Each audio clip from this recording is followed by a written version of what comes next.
Mari kita terus mengingat segala kebaikan Tuhan dalam hidup kita. Terus kita mengucap syukur untuk kasih-Nya dalam hidup kita. Terima kasih Yesus. Terima kasih atas semua kuasa Tuhan. Kau Raja kami, pencipta semesta ini Tuhan Yesus. Haleluya.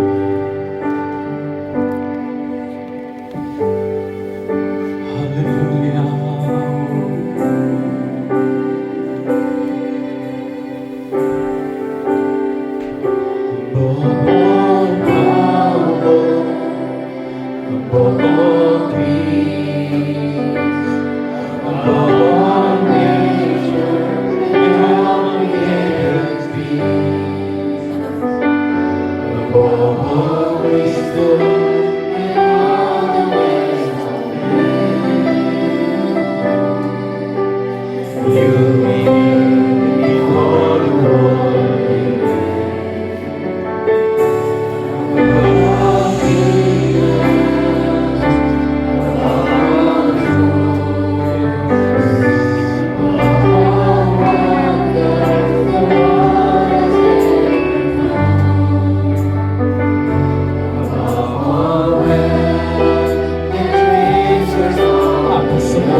Segalanya Tuhan.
Di Jumat Agung ini Tuhan, kami mengingat kembali bagaimana dengan sepenuh kerelaan hati Engkau meninggalkan surga yang mulia, menjadi seperti manusia yang memang bisa merasakan sakit pedih ketika dihujat, ketika dianiaya, tapi Engkau tetap menjalani itu Tuhan sampai kepada akhirnya.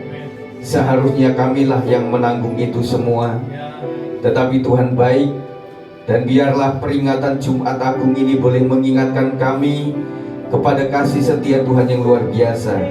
Ampuni kami yang kurang setia, tetapi firman Tuhan mengatakan meskipun kami tidak setia, tetapi Tuhan tetap setia. Terbukti hari ini kami boleh ada dalam anugerah Tuhan.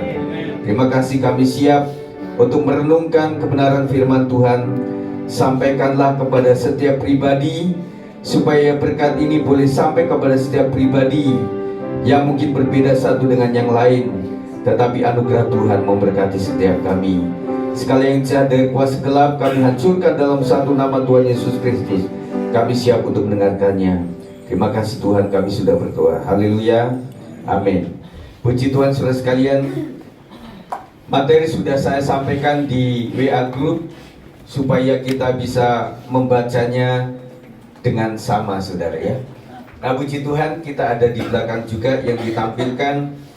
Kita sedang berbicara tentang teguh menghadapi tantangan.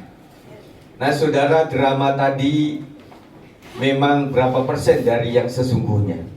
Tetapi sesungguhnya itu kita bayangkan itu hukuman, saudara, bukan hiburan. Kalau zaman sekarang itu masih entertain. Jadi bagaimana orang menyiapkannya dengan sebuah narasi-narasi yang dipandang indah, yang sesungguhnya kata firman Tuhan mukanya saja kita nggak mengenali. Kita masih mengenali itu Regel, itu Pasaf, itu Krusel, saudara ya. Nah, aslinya nggak begitu. Aslinya benar-benar terhina, saudara. Nah, kita akan mempelajari pada saat ini, saudara, tentang apakah sumber teladan kita dari peristiwa ini semuanya. Pembacaan kita ada di dalam Lukas 22 ayat 39 sampai 46. Nah, selama ini kita berbicara mengenai sumber teladan yang kita ikuti dalam menghadapi tantangan iman dan pengiringan kita kepada Kristus itu yang berbagai-bagai, saudara. Puji Tuhan, hari ini saya mendapati ada teman-teman yang hadir dan juga yang sakit juga sudah berusaha untuk hadir, dan sebagian besar yang masih sakit pun hadir, saudara. Kita tahu bahwa Tuhan sanggup menyembuhkan. Bahkan orang mati pun bisa bangkit, saudara. Apalagi masalah sakit penyakit. Nah, oleh sebab itu pesan saya bagi yang sudah sembuh nantinya, ingatlah bagaimana harganya sehat, bagaimana harganya tabung oksigen, saudara, yang selama ini kita pakai tanpa membayar. Saudara sedot itu seumur hidup kita sampai hari sekarang itu gratis, saudara. Tuhan nanti di surga tidak kasih bon sama kita.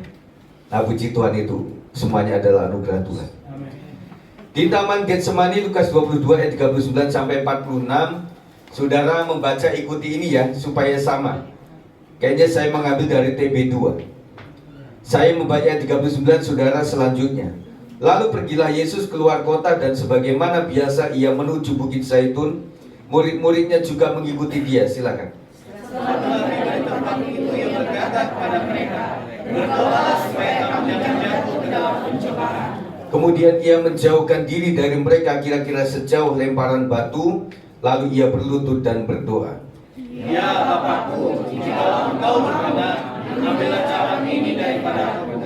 Tetapi janganlah kehendakku yang melainkan kehendakmu yang ada. Lalu seorang malaikat dari langit menampakkan diri kepada umat kepadanya untuk memberi kekuatan kepadanya. Ia sangat susah dan kami sungguh-sungguh berdoa. Mulutnya menjadi seperti titik-titik darah yang bertetesan ke tanah. Sesudah itu ia bangkit dari doanya dan kembali kepada murid-muridnya, tetapi ia mendapati mereka sedang tidur karena duka cita. Katanya kepada mereka, mengapa kamu tidur? Bangunlah dan berdoalah supaya kamu jangan jatuh dalam cobaan. Amin. Saudara, kalau sampai keringat kita keluarnya seperti darah, itu stres berat, saudara. Di sini dituliskan, biasanya kita tidur itu karena apa? Capek, saudara. Tetapi murid-murid tidur karena duka cita. Saudara sekalian, yang kita visualisasikan tadi adalah sebagian gambaran dari bagaimana jalan salib gak cuma segini, saudara. Jalan salib itu panjang. Dan kemudian ada beberapa step langkah-langkah itu. Kalau di Katolik itu lebih detail, saudara, dari step awal sampai kepada akhir. Dan juga di PIK 2 katanya ada sebuah gereja Katolik yang di situ juga ada jalan salib. Saudara kalau sempat boleh ke sana, saudara, melihat untuk memvisualisasi. Orang berkata, kenapa ya orang-orang pada rajin menabung untuk sampai ke Israel? Nah, kata orang, saudara, kita bisa membayangkan di sini bagaimana Bukit Tengkorak, kubur Yesus, kemudian ada Sungai Yordan dan sebagainya, dan banyak orang yang pengen dibaptiskan di situ di Sungai Yordan, meskipun tanpa surat. Tetapi ketika ada di Taman Getsemani juga rasanya beda, saudara. Rasanya beda, ya. Kita sengaja membuat ini untuk memvisualisasikan. Terima kasih teman-teman dari profesi dan juga Pasap yang sudah membuat ini semuanya. Mereka ingin memvisualisasikan sampai kita itu seperti apa membayangkan waktu itu, saudara.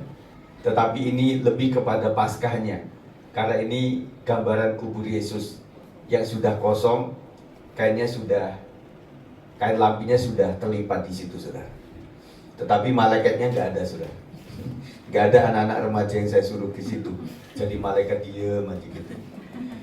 Nah, puji Tuhan, Jumat Agung kita peringati sebagai mengingat tentang penderitaan atau sengsara Kristus sebelum akhirnya berkorban di atas kayu salib. Jadi kayu salib itu adalah akhir, saudara. Awalnya itu penderitaan. Yesus tekun dan memiliki keteguhan hati meskipun tantangan besar harus dia hadapi. Kemudian apa yang kita teladani dari Yesus dalam menghadapi tantangan ini, saudara? Tentunya tantangan kita beda-beda, Bapak Ibu Saudara sekalian. Setiap rumah tangga, keluarga punya tingkat kesulitan sendiri. Ada tingkat kesulitan seperti itu, tetapi orang begitu sangat pedih. Tetapi ada orang tingkatan yang besar, tetapi karena sudah membiasakan diri dengan itu, dan kemudian kebergantungannya sama Tuhan begitu sangat tinggi, makanya dia tetap bisa menjalani itu dengan tetap setia tanpa menyangkal Tuhan Yesus. Nah, saudara, ada di bagian mana, saudara? Apa yang kita teladani dari Yesus dalam menghadapi tantangan? Jadi untuk disalibkan itu sebuah tantangan, saudara. Saudara pernah membayangkan nggak? Karena kita belum mengalami, ketika orang mau dihukum mati, itu rasanya bagaimana? Saya pikir dulu ya, saudara, setelah divonis hukuman mati langsung dibawa ke tempat pembunuhan itu. Ternyata tidak. Ternyata masuk ke penjara dulu, masuk di situ sampai didatangkan para ahli agama sesuai agama dia. Di situ dikasih teladan, di situ kasih firman Tuhan yang menguatkan dia. Orang mati pun perlu disiapkan, saudara. Nah, kita yang sangat mengenaskan itu adalah mati karena kecelakaan, saudara. Kalau mati kecelakaan sudah tidak ada waktu lagi. Tetapi orang yang sakit agak panjang, itu lumayan ada persiapan. Ternyata kesehatanku yang dulunya gemuk, yang dulunya begitu bagus bodi kita, lama-lama tinggal kulit membalut tulang. Dan kemudian dia berpikir, untuk apa saya hidup? Dan setelah saya mati nanti saya mau kemana? Dia mulai mendekat kepada Tuhan. Makanya usul saya, sebelum kita menghadapi sakit yang begitu sangat parah, lebih baik kita mendekat kepada Tuhan. Amin. Supaya ketika Tuhan panggil kita, kita sudah siap, saudara. Kemudian yang saya katakan yang pertama tadi, kapan kita meninggal kita nggak tahu, saudara. Kemarin saya melihat tabrakan yang truk itu kan. Nah, orang kalau sudah di jalan emosi, seharusnya bulan puasa jangan emosi ya. Tetapi si pembawa truk itu begitu, sebelumnya kan sama sebuah SUV dia bermasalah itu. Nah, akhirnya dia mungkin agak mengejar atau bagaimana, terjadinya akhirnya ada 7 korban kalau nggak salah mobil ya. Nanti supaya direview lagi. Nah, itu karena orang ya nggak tahu, tetapi puji Tuhan, alhamdulillah yang kemarin nggak ada korban jiwa. Tetapi saudara, saya pernah katakan bahwa di gunung mungkin kata orang tempat aman, tetapi ada longsor, saudara. Atau di pinggir pantai yang indah-indah view-nya. Saudara kan suka healing tuh, ya healingnya ada di kebun. Siapa yang suka di kebun? Tanam jagung, tanam pisang, itu kesukaan sendiri. Tanam duren, aduh duren kelamaan pak, sampai kita udah meninggal mungkin kita nggak terima itu buahnya, ya beli saja lah. Nah kemudian kita tanam kangkung di sungai-sungai, ya kalau para petani tanam padi, ya itu sangat menyukakan. Tetapi ada orang juga di atas gunung, tetapi sekarang musim longsor, atau di pinggir pantai tsunami, atau bahkan di tempat yang datar, ada semburan, lumpur, ya itu kan agak ngeri-ngeri itu, lumpur itu. Lama menggunung begitu dan lain sebagainya. Dan kita mendoakanlah daerah Demak dan juga daerah-daerah lain yang terkena banjir dan sebagainya. Kalau Jakarta sudah biasa itu ya saudara. Nah kita bersama-sama di Depok relatif aman lah. Gak ada yang kebanjiran nih Bapak Ibu? Gak ada ya? Ada yang bocor-bocor rumah? Nah siap renovasi saja itu. Nah puji Tuhan. Jadi yang kita teladani daripada Yesus dalam menghadapi tantangan adalah di ayat yang ke-39 berkata tentang tidak mudah menyerah. Kita baca sama-sama. Ada? Ya, 39, 1, 2, 3. Lalu pergilah Yesus keluar kota, dan sebagaimana biasa ia menuju Bukit Zaitun. Murid-muridnya juga mengikuti dia. Yesus sudah tahu peristiwa apa yang bakal dihadapinya. Ada dulu di sekolah Alkitab pertanyaan begini, mahasiswa, kalian lebih suka sedikit seperti maha tahu tentang apa yang akan terjadi atau malah tidak? Wah banyak mahasiswa spontan, oh kita pengen serba tahu pak, kayak Tuhan gitu.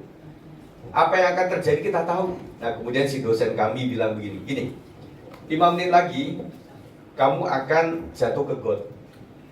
Apa yang terjadi sama psikologi kamu? 5 menit lagi, 10 menit lagi kamu akan kejedot nih gawangan pintu. Psikologi kita bicara apa? Wah kita akan terus, akhirnya setiap mau jalan lihat ada selokan enggak. Jadi membuat kita melipir-melipir cari tempat yang enggak ada selokan. Kita masuk pintu juga udah nunduk-nunduk. Habis itu anak bilang, "Pak, kemana-mana kok pakai helm?" Biasanya helm itu dipakai di luar, Pak. Kenapa Papa mondar-mandir pakai helm? Iya, saya takut nanti kejedot. Nah akhirnya kita sepakat, oh iya ya, kenapa Tuhan itu tidak sampaikan sesuatu yang akan terjadi terus menerus kepada setiap kita.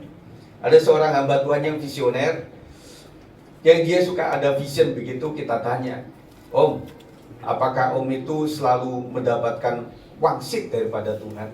Mengerti apa yang akan terjadi? Oh tidak selalu, nah. Karena kita bayangkan para nabi-nabi itu di keluarganya itu serba tahu. Wah sebentar lagi istriku masuk masak sayur lodeh, udah tahu dia. Jadi membuat anak-anaknya juga ngeri ya, kayak dispionase gitu.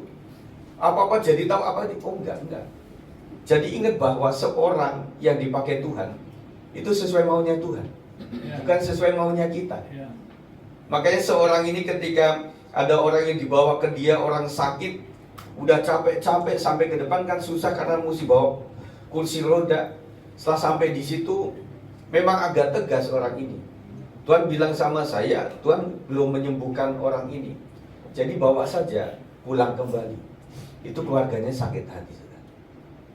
Tetapi nabi yang benar memang harus begitu. Apa yang Tuhan sampaikan baru itu harus disampaikan begitu. Nah saudara, namun dia tidak berpikir untuk meninggalkan atau menghindari tantangan yang harus dihadapi. Membayangkan saja, kalau kita bayangin kan sifatnya asumsi. Betul saudara? Yuk kita ke Bogor yuk. Lewat mana kira-kira? Jalan Raya Bogor, lewat Pemda, atau lewat Sawangan? Ke Parung sana. Kita udah bayangin yang paling enak di mana sih? Dan kebanyakan tidak terpikir. Ketika kami mau jalan ke arah yang sedikit macet, misal Sawangan, kita GPS kan. Nah, GPS itu ada Google Map, ada juga Waze. Nah, waktu itu saya pakai Waze. Nah, ternyata saudara, semua orang pakai Waze. Jadi di jalan yang menurut orang itu menurut map itu lancar, semua orang ke situ. Jadi jalan tikus itu menjadi sesak, saudara. Ya, saya pernah mau ke Cibaduyut, saya udah tek gitu ya. Waktu itu naik Corona sedan, akhirnya nggak dilihat-lihat lagi. Ternyata masuknya ke Kiara Condong, saudara. Itu adalah industri sepatu, tas yang rumahan. Waktu kami masuk itu orang pada nengok, pada ngeliatin. Saya berpikir lain, apakah mobilnya, jarang mobil kayak gini lewat gitu ya. Setelah itu sampai ujung saudara, jalan buntu. Setelah saya operasikan lagi ternyata ya karena Cibaduyutnya saja yang kita pencet, tujuannya kemana kita nggak cek lagi saudara. Ya, tetapi Yesus begitu sangat bisa membayangkan itu saudara. Bagaimana harus dicemeti, bagaimana harus habis dehidrasi yang luar biasa. Kemudian dia benar-benar itu kayu itu, karena salib itu bukan salib kayak tadi kayak begini, ini kan ringan saudara. Salib hukuman itu beda. Dan kemudian ada catatan kayunya itu kasar. Kayu kasar itu seperti apa, waktu dipanggul juga akan telusupan dan wah itu ngeri saudara. Kemudian sampai dipaku, masih kontroversi dipakunya itu di tengah atau di sini. Nah kalau di sini harus dicencang atau ditali. Nah kalau di sini masih aman karena ada di sini ada tulang yang membuat dia nggak akan sobek begitu saudara.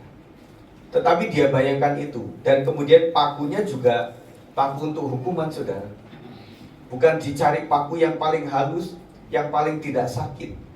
Tetapi apapun itu saya pernah cerita kepada anak sekolah minggu tentang perdebatan antara paku yang kasar, paku yang udah karatan, tayangan, dengan paku-paku yang baru. Mereka saling sombong saudara.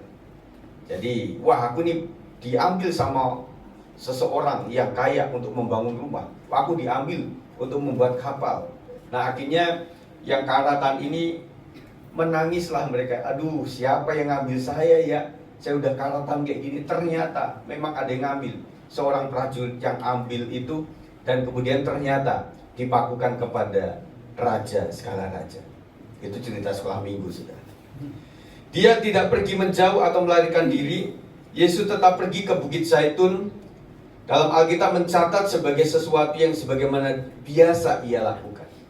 Nah saudara, tadi malam saya mendengar sebuah renungan di ibadah Taman Getsemani mengenai peristiwa malam Taman Getsemani itu. Yang kita pelajari bahwa kita membutuhkan yang pertama adalah sebuah taman, tempat yang pribadi, hindar daripada hiruk pikuk, dan disitulah tempat kita untuk bertemu dengan Tuhan. Yang kedua, membutuhkan seorang teman atau support system, bahwa setiap kita menyadari kita adalah makhluk sosial, tidak bisa sendirian. Butuh istri. Waktu kita sehat, istri kayak apa? Suami kayak apa saudara?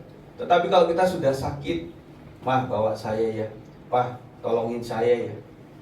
Nah kita membutuhkan support system. Dan di tim kita memang harus ada support system. Ada pemain drum, kok sendirian dia nggak fungsi dengan baik. Ada pemain keyboard, masih mending. Tetapi membutuhkan seorang penyanyi. Penyanyi juga membutuhkan seorang pemain musik saudara. Dan semuanya ini adalah teamwork, saling membutuhkan. Yang ketiga adalah membutuhkan Tuhan. Untuk kita kasih, aku maunya gini Tuhan, tetapi berakhir kepada kehendak-Mu lah yang jadi. Itu adalah malam Taman Getsemani. Kita menyadari bahwa di depan kita selalu ada tantangan, saudara, persoalan dan kesulitan. Namun sikap terbaik adalah menghadapinya dengan meminta kekuatan dari Tuhan yang lebih dulu telah memberi teladan kepada kita. Saudara pernah berpikir nggak, nabi-nabi Tuhan yang rela untuk menghidupi tantangan dan ujian itu, apakah mereka manusia super? Alkitab bilang Elia adalah manusia biasa. Jadi orang-orang yang dekat Tuhan itu kekuatannya beda sama kita karena Tuhan yang ada di dalamnya. Kita lebih semakin kosong, semakin gak ada. Tetapi Tuhan yang mengisi hidup kita semakin melimpah dalam hidup kita. Apakah saudara masih 50-50 sama Tuhan? Ataukah kita masih 60-40? Atau 70-30? Atau kadang 1% saya sendiri, Pak. Kalau sudah angkat tangan baru saya melibatkan Tuhan. Sampai seberapa persen itu, saudara. Tetapi hendaklah kita punya mau, tetapi harus diakhiri kepada maunya Tuhanlah yang terbaik. Bukan kehendakku yang jadi, tetapi kehendak-Mu lah yang jadi. Saya bayangkan untungnya Yesus berbicara di akhir seperti itu. Tetapi kalau Tuhan Yesus cuma berbicara sampai hendaklah supaya agar cawan ini lalu daripadaku ya Tuhan, selesai. Waduh saudara, kita nggak akan mendapatkan keselamatan itu. Waktu dia di Taman Getsemani, ketika Yudas datang, kemudian dia ngilang. Wih, kemana Yesus ngilang? Saudara pikir nggak bisa? Yesus bisa ngilang waktu itu. Ya, waktu ditangkap, hilang. Oh, ada di sana, ditangkap lagi hilang. Nggak jadi disalib, saudara. Sia-sia kita akan menjadi pengikut Kristus, saudara. Jadi yang pertama adalah bahwa Yesus tidak mudah menyerah. Jangan kita mudah menyerah, amin saudara. Meskipun ini sulit saudara. Kalau kita sedang menghadapi sulit, kita cenderung untuk mudah menyerah. Tetapi ingat bahwa Yesus sudah menjadi teladan buat kita. Dia tidak menyerah, meskipun gambaran itu ada di depan dia. Yang kedua, menghadapinya dengan doa. Ayat 40-41 kita baca sama-sama, 1, 2, 3. Setelah tiba di tempat itu, dia berkata kepada mereka, berdoalah supaya kamu jangan jatuh ke dalam pencobaan. Kemudian dia menjauhkan diri dari mereka kira-kira sejauh lemparan batu. Lalu ia berlutut dan berdoa. Yesus meminta kepada murid-murid untuk berdoa agar tidak jatuh dalam pencobaan. Doa adalah nafas kehidupan kita, saudara.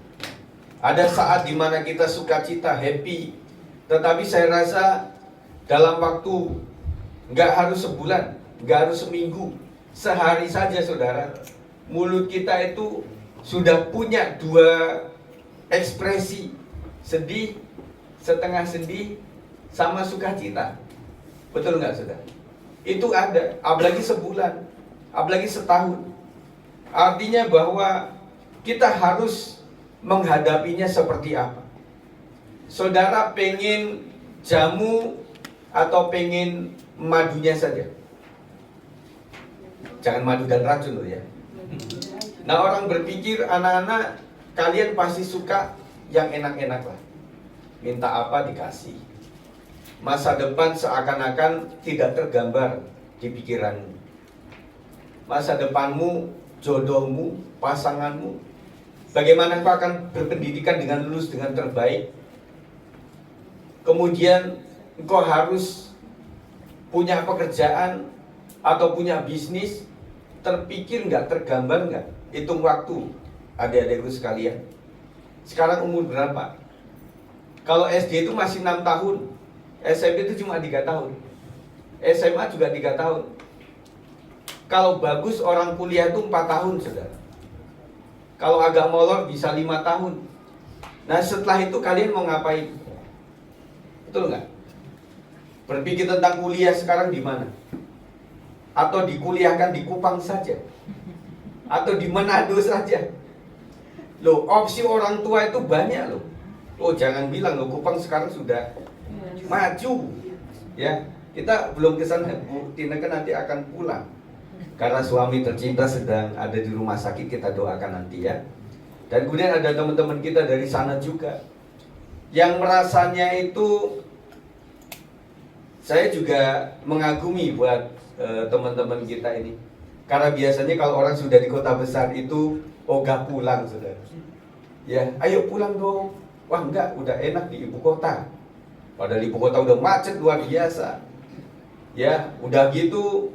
Kalau kita misalnya ya, amit-amit waktu kita meninggal, kita harus dipulangkan ke sana, tulang-tulang kita kayak tulang Yakub, tulang Yusuf, mesti dibawa lagi ke Medan, mesti dibawa kemana lagi, saudara? Ya, nah, anak-anak kalian berpikir nggak seperti itu? Kemudian berpikir yang paling pahitnya lah, ketika orang tuaku ini kemudian secara mendadak dipanggil oleh Tuhan. Apa yang kalian akan lakukan itu? Keterampilan belum punya misalnya, pendidikan juga pas-pasan. Sekarang S2, S1, yang nganggur juga cukup banyak. Dan bahkan S3 pun cukup banyak yang nganggur. Mereka sudah olah biaya yang begitu luar biasa karena mereka tidak punya keterampilan. Nah makanya anak-anakku perempuan, rajinlah bantu makmu untuk masaklah. Minimal masak air. Jangan sampai gosong. Masak air habis itu main handphone. Nggak tahu itu gosong bawa apa. Airnya bisa gosong. Masak Indomie, kemudian belajar ngulek sambal. Coba tes ibu-ibu, anakmu yang perempuan ngulek sambal bisa nggak? Bisa ya. Mesti kemudian diajak untuk belanja. Nah kalau belanja ikan tuh di sini ya pasar ini. Kalau belanja misalnya kita mau bikin RW gitu ya. Kalau ada di sini ada pasar Dewi Sartika, ada pasar Nusantara, saya nggak hafal tuh, di Depok 2. Nah, kita kasih tahu babi yang paling murah itu di mana, tempatnya di mana, hari apa mesti datang. Jadi anak-anak perempuan nantinya membantu juga. Oke Mas, saya yang bantu, saya yang belanja ya di warung sebelah misalnya begitu ya. Jangan bapaknya yang disuruh belanja. Karena anak-anaknya udah males begitu. Nanti orang jadi berpikir, aduh Pak, si anaknya kemana? Saya berpikir, Bapak punya anak perempuan. Oh iya, dia lagi mengolah masa depan. Wah gitu saudara.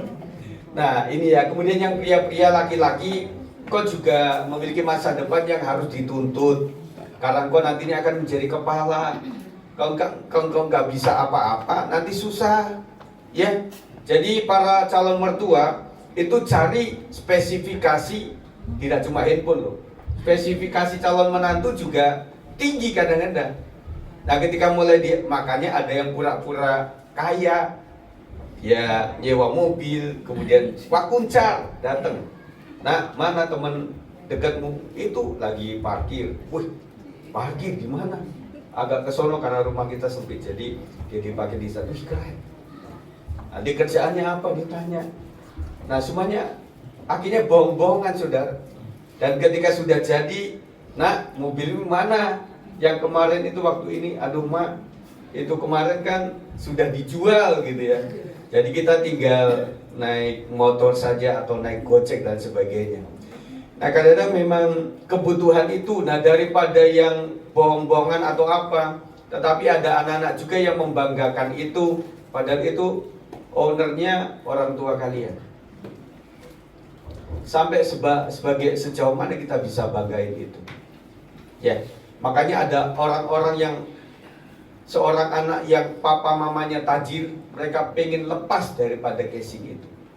Dia pengen menjadi diri sendiri. Tidak, kau kan punya supercar itu nggak kamu pakai, enggak itu punya apa-apa. Saya pakai Kijang aja lah, ya, Kijang kotak misalnya. Kijang jantan misalnya, ya, atau Kijang Innova misalnya gitu. Dan itu yang dilakukan oleh anak-anak yang begitu bijak. Yesus mengajarkan bahwa untuk menghadapi tantangan yang berat, ada kekuatan yang sanggup memberi topangan, yaitu kekuatan doa. Anak-anakku sekalian, kita mendoakan, jangan lupa mendoakan orang tua supaya tetap sehat, ya, supaya bisa tidur dengan nyenyak dengan baik. Kenapa bapak makmu tuh susah tidur? Ya mikirin kamu, iya kan? Mikirin mikirin otak. Kadang belum tidur karena anak belum pulang, itu kan jadi pemikiran. Karena anak yang sudah 9 malam ke sana, udah pikiran kita udah macem-macem. Ya, ketika dia pulang hampir subuh, kita liatin kendaraannya, kita liatin bodinya, gak ada yang berdarah-darah. Oh puji Tuhan, Tuhan melindungi engkau nak. Tetapi jangan sampai kayak gitulah. Buat orang tua itu jadi susah tidur karena mikirin yang seperti itu. Jadi kekuatan doa itu luar biasa. Makanya kita mencoba untuk membiasakan untuk doa puasa waktu itu. Dan kemudian sempat kemarin kali pergumulan lumayan juga karena banyak yang sakit. Dari Jumat itu saya sampai kepada Minggu saya berpuasa untuk mendoakan Bapak Ibu Saudara sekalian. Puji Tuhan, satu-satu pulang ke rumah. Dan kemudian satu lagi mulai bangkit, satu lagi pasca operasi masih aman. Nah rasanya itu saudara. Dan ketika orang ada benjolan, ada sesuatu itu, kita masih mikir, itu nggak tenang hidup kita. Sampai biopsi, sampai dilihat bahwa oh itu cuma daging tumbuh saja, biasa saja, kita baru tenang saudara. Nah pikiran kita kan muter tuh, migrain, sakit kepala sebelah kanan itu kata orang apa? Sebelah kiri itu kata orang apa? Nyeri dada sebelah kiri itu kata orang apa? Dada kanan kata orang apa? Nah, kita kadang-kadang lebih percaya kepada kata orang, kata dokter, kata media, saudara. Tetapi saya berharap kepada setiap kita hanya peduli kepada apa kata Tuhan. Bahwa Yesus mati di kayu salib, segala sakit penyakit kita sudah ditanggung. Amen. Tetapi kita tetap jaga kesehatan. Ya. Amin. Rajinlah lari-lari pagi. Berdoa berarti menggantungkan setiap harapan kepada Bapa Surgawi. Memohon agar ada kekuatan yang menopang serta menyadari kelemahan kita. Ketika orang sehat harus rajin doa. Kalau sudah sakit saudara, misalnya sakit gigi tuh, saudara bisa doa nggak? Nggak bisa. Iya, waktu orang sakit itu susah ngomong. Kan saya ngalamin waktu flu berat gitu ya. Emangnya bisa mudah ngomong? Gak bisa. Akhirnya kita membutuhkan orang lain, doain aku dong. Saya sudah susah untuk ngomongnya. Betul nggak Bu? Waktu sudah keliangan gitu emang dalam. Oh Tuhan hancurkan, gak bisa. Kepala gua mau hancur ini. Ya. Nah waktu menjelang itu, waktu kita, memang harus dibiasakan saudara. Harus dibiasakan saat kita sedang keluh, sedang kekhawatirannya begitu tinggi. Nah orang kadang-kadang membuat nggak bisa doa itu. Padahal itulah kuncinya. Iblis menipu kita saudara. Makanya Tuhan bilang gini, Red, murid-murid, kok bangunlah berdoa. Mereka udah capek dan lain sebagainya, mereka tertidur. Sampai kata Tuhan Yesus, udahlah mereka udah capek kali ya ngiringin aku, ya udahlah aku berdoa sendiri saja. Sepelempar ini saudara, nggak tahu lemparan Yesus itu kayak apa ya, pelemparan batu gitu ya. Kira-kira berapa meter lemparan kita itu orang tua? Tergantung Pak kekuatannya Pak. Ya, tetapi nggak sampai 100 meter kira-kira. Ya mirip-mirip segitu ya. Kecuali pelempar lembing ya, itu yang bisa jauh. Akhirnya dia mendiri di situ, berdoa kepada Tuhan. Yesus menyadari bahwa support system dari murid-murid itu hanya terbatas. Ketika lelah sudah nggak bisa lagi. Maka saya mengimbau kepada keluarga-keluarga, para anak-anak, cintailah orang tuamu, ya, karena mereka masih kuat mensupport hidup kamu, pendidikan kamu, bahkan seluruh biaya dibiayain oleh orang tua. Dan kita menyadari bahwa orang tua nantinya kesehatannya akan semakin turun. Kita semakin menua, semakin nurun saudara. meskipun dikasih vitamin dan sebagainya, tua mah tetap tua. Nah akhirnya bapak-bapak berharap anak tertuanya, semoga laki-laki itu bisa menjadi pengganti untuk bapaknya. Seorang mama juga berharap kepada anaknya yang tertua, yang mungkin perempuan, menjadi pendamping bagi hidupnya. Tetapi anak-anak sekarang mentalnya beda, Pak. Jadi mereka kalau datang, kalau cuma minta uang saja. Tetapi ketika mereka ada di mana, handphone nggak dibuka, susah dihubungi. Jadi membuat kita, aduh nak, mama dulu nggak kayak gitu loh, bapakmu nggak gitu loh waktu muda. Tetapi kenapa generasi sekarang sampai kayak gitu? Sekali lagi hitung waktu anak-anak muda. Kalau engkau nggak peka terhadap masa depanmu, kau akan kehilangan arah. Oleh sebab itu cintai keluargamu. Waktu sakit pun pendeta, gembala, dan juga tim pembesuk itu terbatas. Apalagi kan ada waktunya tuh, 1 jam tuh. Ada lagi peraturan rumah sakit beda-beda. Ada yang mesti gantian kartu lah, ada yang juga mesti kayak tikus-tikusan begitu. Nah makanya rumah sakit kadang-kadang satpam itu ada di beberapa titik. Titik mau masuk, titik mau menjelang ke tangga, ke lift, sama waktu di ruangan pasien-pasien mereka ada satpam di situ juga. Bu mau kemana bu? Ibu sebagai apa? Waduh, kadang-kadang nggak bisa untuk itu. Yang bisa ke situ siapa? Anaknya, kalau enggak bapaknya, kalau enggak istrinya, kalau enggak neneknya. Itu juga panjang nanti nanyanya. Ibu, nenek yang mana ini? Dari pihak siapa? Itu ditanya lagi. Dan membuat itu akhirnya orang begitu susah di rumah sakit sendirian. Udah yang mau operasi juga dinginnya minta ampun. Pakai apa-apa mesti pakai bel. Dan kita berpikir, aduh, anakku kemana ya? Gak ada yang tengokin. Saudaraku kemana ya? Gak ada yang tengokin. Kita ada diakonia, ada dana kematian, tetapi tetap keluarga per keluarga salinglah memperhatikan. Amin. Saudara, yang ketiga adalah berserah kepada kehendak Bapa. Ayat 42, ya Bapakku, jikalau engkau berkenan, ambillah cawan ini dari hadapanku, tetapi jangan kehendakku, melainkan kehendakmu lah yang jadi. Amin, saudara.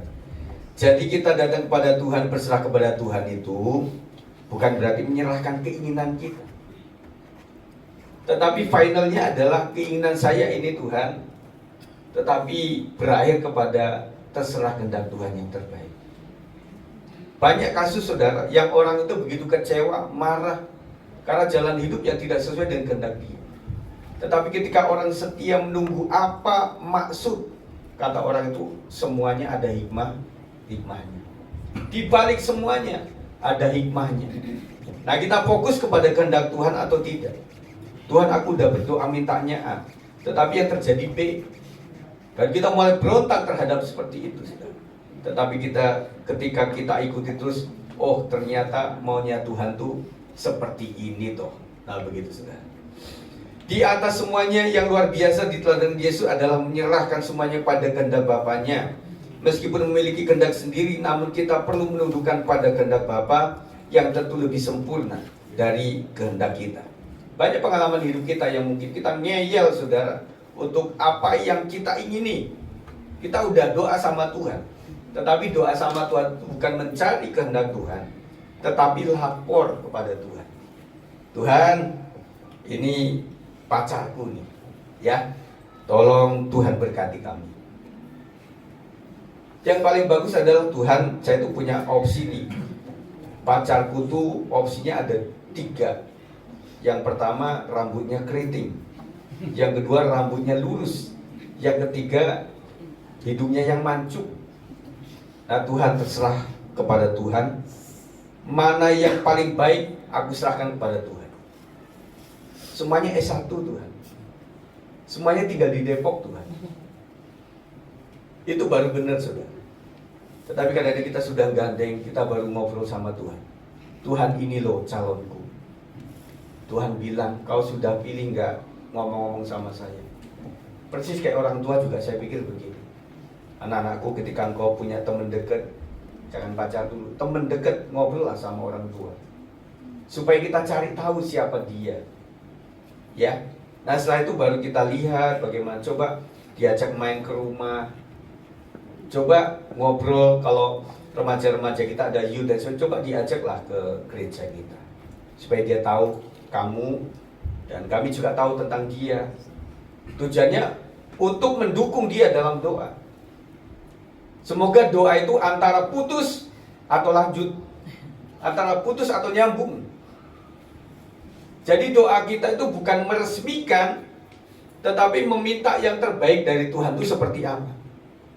Saudara buka usaha juga begitu, makanya saran saya ya, apa-apa itu mesti ada opsi, saudara. Misalnya buka usaha nih, usaha pertama apa, usaha kedua apa, ketiga apa. Nah kalau ada opsi, kita bisa sampaikan kepada Tuhan. Ngerti nggak maksudnya? Kok cuma satu-satunya, Tuhan bingung mau kasih opsi yang lain. Opsinya tidak atau jalan. Tetapi kalau ada opsi 3, Tuhan bisa sampaikan melalui peneguhan. Nah, kita butuh support system, yang artinya waktu kita punya keinginan, kita sampaikan kepada istri, kita sampaikan kepada anak-anak kita. Setuju nggak dia itu? Makanya mesti rajin ngobrol. Kita sampaikan kepada orang tua atau mertua, Pak, saya punya angan-angan pengen begini. Orang tua lebih makan asam garam itu lebih banyak daripada kita orang muda.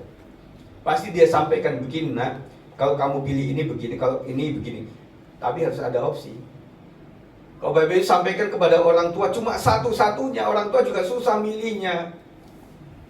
Betul nggak saudara kira-kira? Iya kan? Jadi, waduh Pak, kalau mengenai pacar nggak boleh Pak, opsi-opsi banyak-banyak kan nanti dikira kita playboy atau playgirl. Kan saya maksud bukan pacaran langsung. Nih Pak, saya tuh punya temen, kakak kelas. Saya punya temen nih, satu kelas. Saya punya temen nih, tapi beda sekolahan. Kan mesti ada. Akhirnya orang tua nimbang-menimbang, orang tua akhirnya sampaikan kepada seorang gembala, Pak Gembala, nih anakku ini punya opsi kayak gini-gini, kira-kira seperti apa? Tetapi yang paling harus kita beda panggilan, saudara. Harus anak Tuhan.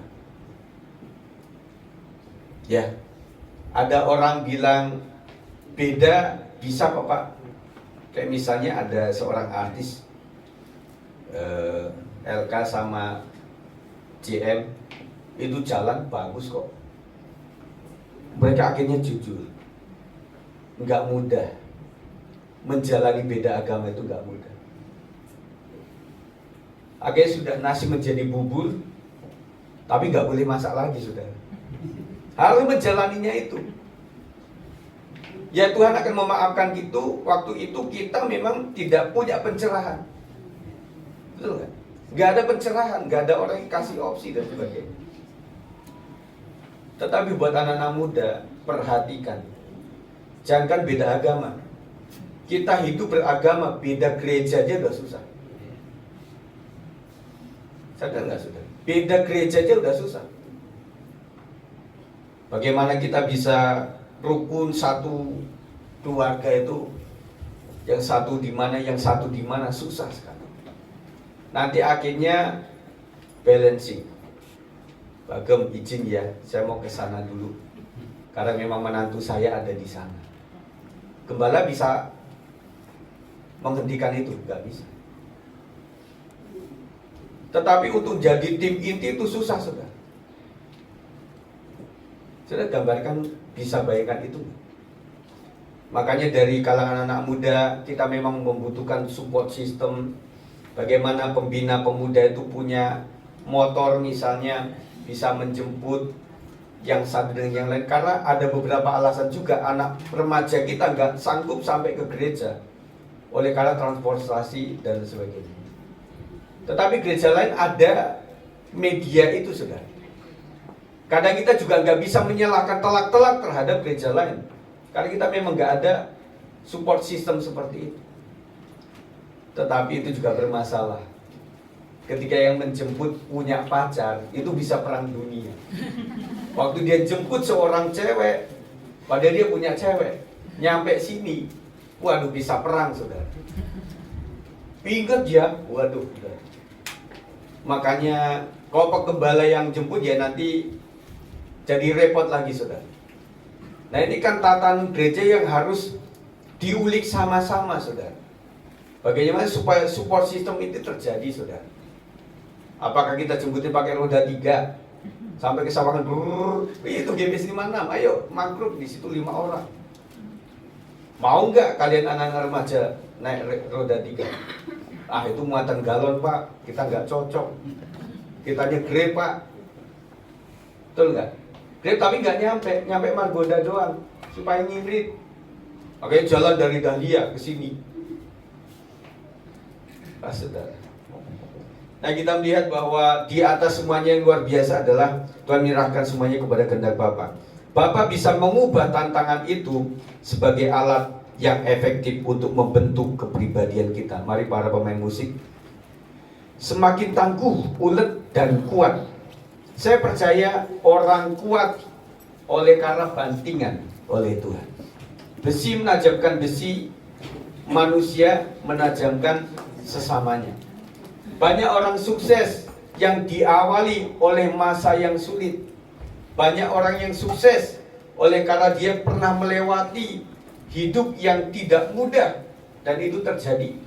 Saya pikir dengan gambaran pohon kelapa yang ada di perkampungan sama pohon kelapa yang ada di sekitaran pantai Aceh sana, itu lebih kuat mana saudara? Karena di pantai itu tiupan angin begitu luar biasa sejak kecil saudara. Tetapi kalau di kampung itu sepoi-sepoi saja. Tapi di kampung sekali waktu ada puting beliung, itu kelapa tercabut saudara. Nah kita juga begitu, kita itu di atas pasir atau di atas batu karang saudara. Itu yang menjadi perincian kita untuk masa depan kita. Oleh sebab itu Bapak Ibu sekalian, tahanlah, bantinglah di dalam Tuhan, supaya kita kuat dalam iman. Kita ingin menjadi guru buat yang lain kan? Kita ingin menjadi support system buat yang lain. Kita gak hidup pribadi di rumah tangga sendiri saja di situ. Tetapi kita membutuhkan support orang lain, dan kita juga suatu kali untuk mensupport orang lain. Amin. Oleh sebab itu, apa yang harus kita lakukan dalam menghadapi tantangan hidup? Yang pertama, jangan mudah menyerah. Yang kedua, menghadapinya dengan doa, tapi dengan iman dan percaya. Dan selanjutnya berserah kepada Tuhan saja. Karena berserah kepada Tuhan sesuai dengan kehendaknya itu lebih enteng hidup kita saudara. Kalau orang penuh dengan gairah ambisi, itu lebih menyakitkan apa-apa. Tuhan saya pengennya A, kenapa dikasih B, marah. Saya pengennya C, kenapa dikasih H, orang kecewa di situ. Dan rata-rata banyak kekecewaan itu oleh karena orang tidak mengerti Tuhan punya rancangannya seperti apa atas hidup kita. Tetapi kalau orang mengerti, maka dia ikut sajalah sama Tuhan. Saya unggah lagi tentang kisah Yusuf. Kok dia mengerti mimpinya itu nanti akan menjadi sebuah kenyataan. Gak apa-apa saya dibully, disolimi sama saudara-saudaraku. Gak apa-apa sih dimasukin ke sumur. Gak apa-apa saya dijual ke orang yang berada. Gak apa-apa saya kerja di rumah tangga. Yusuf ini laki saudara. Laki itu pria, jadi bukan wanita. Tetapi mengurusi rumah tangga itu diserahkan kepada Yusuf. Saya melihat di sini bapak-bapak juga pandai memasak loh. Pandai mencuci juga. Ya. Aduh Pak, istri saya itu kalau nyuci ininya pada beruntusan. Dia nggak tahan itu. Bapaknya yang nyuci. Isinya nggak ada, pakai kaki gitu. Tuh. Gak apa-apa saudara. Kita itu kadang-kadang mulia di sini. Saya merasa saya mulia pun juga di sini saudara. Kau udah kembali kepada usaha kita, kembali kepada rumah tangga kita. kita itu apa adanya. Tetapi bersyukurlah bahwa Tuhan baik sama kita. Puji Tuhan. Kita naikkan satu pujian dia, Yesus telah mati bagiku. F. Dia Yesus telah mati bagiku. Dia Tuhan selamatkan jiwa. Bagi Dia pujianku tak dapat ku balas kasih-Nya. Dia angkatku jadi anaknya. Dia angkatku jadi anak. Beri damai di dalam hidupku. Di dalam hidup. Katakan bagi Dia sembahku.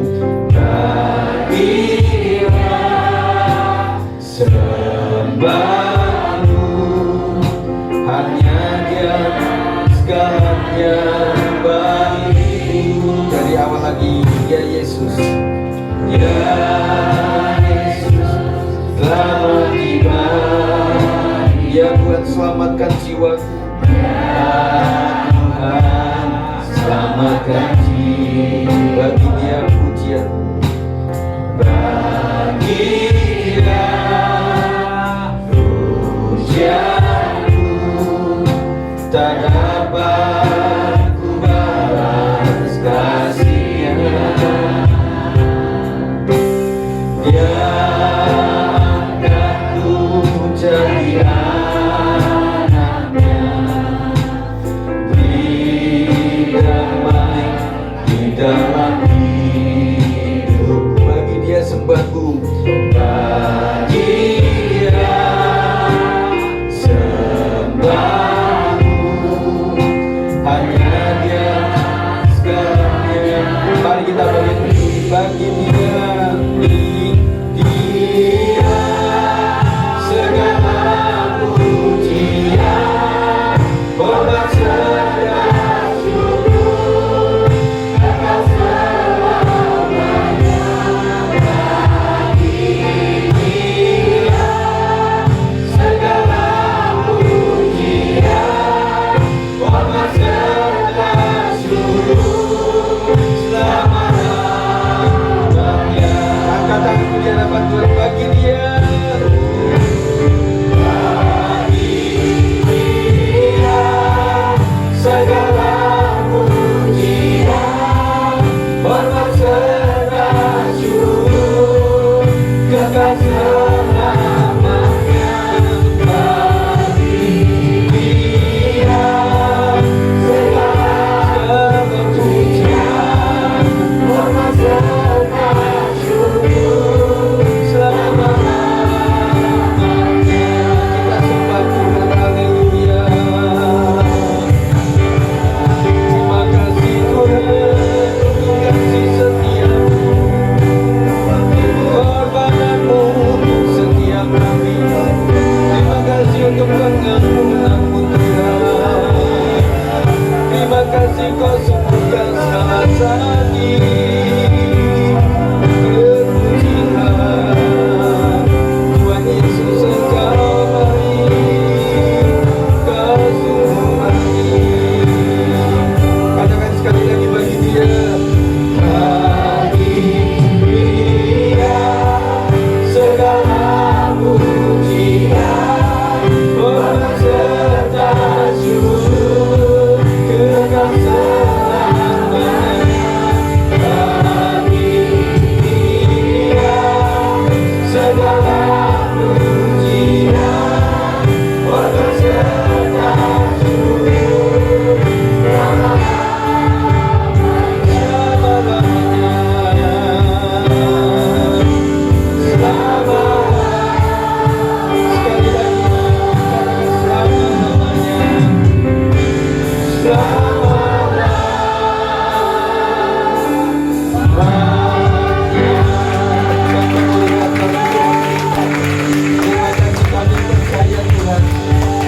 Jumat Agung ini kami boleh merenungkan kembali akan pengorbanan Tuhan yang luar biasa. Beruntunglah bahwa Tuhan menyerahkan seluruhnya ke dalam tangan Bapa, sehingga kau jadi disalibkan. Dan hari ini kau sudah naik ke surga Tuhan. Kau rindu supaya kau nantinya akan menjemput setiap orang yang percaya. Ajar kami tetap setia Tuhan. Ampuni jikalau kami Tuhan banyak sekali tidak setia oleh karena pekerjaan, kesibukan dan lain sebagainya. Tetapi jadikan kami Tuhan menjadi orang yang setia, orang yang tahu berterima kasih akan keselamatan yang Tuhan berikan, orang yang tahu berterima kasih untuk apa yang Tuhan berikan, sehingga kami mudah memiliki hati yang murah kepada pekerjaan Tuhan. Kami percaya ini adalah Jumat Agung yang diberkati oleh Tuhan. Kiranya berkat-Mu melimpah atas kami menjadi orang yang tetap setia kepada akhirnya. Kiranya berkat Tuhan terus melimpah kepada yang sakit, disembuhkanlah Engkau di dalam nama Yesus. Kami teringat kepada Bapak Nathan yang ada di jauh sana Tuhan. Apapun keadaannya, kami berdoa di dalam satu nama Tuhan Yesus Kristus. Seperti kepada yang lain Tuhan sembuhkan. Biru juga menyembuhkan kepada Bapak Nathan di dalam nama Yesus. Pulih kembali.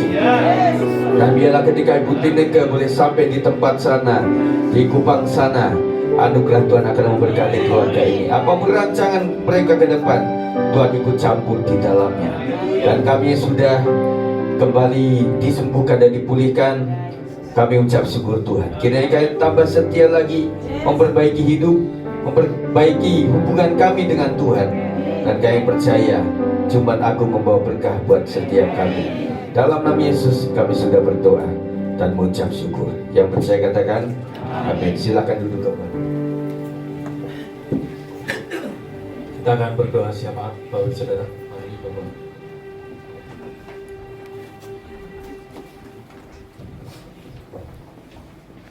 Mari kita akan bersekutu.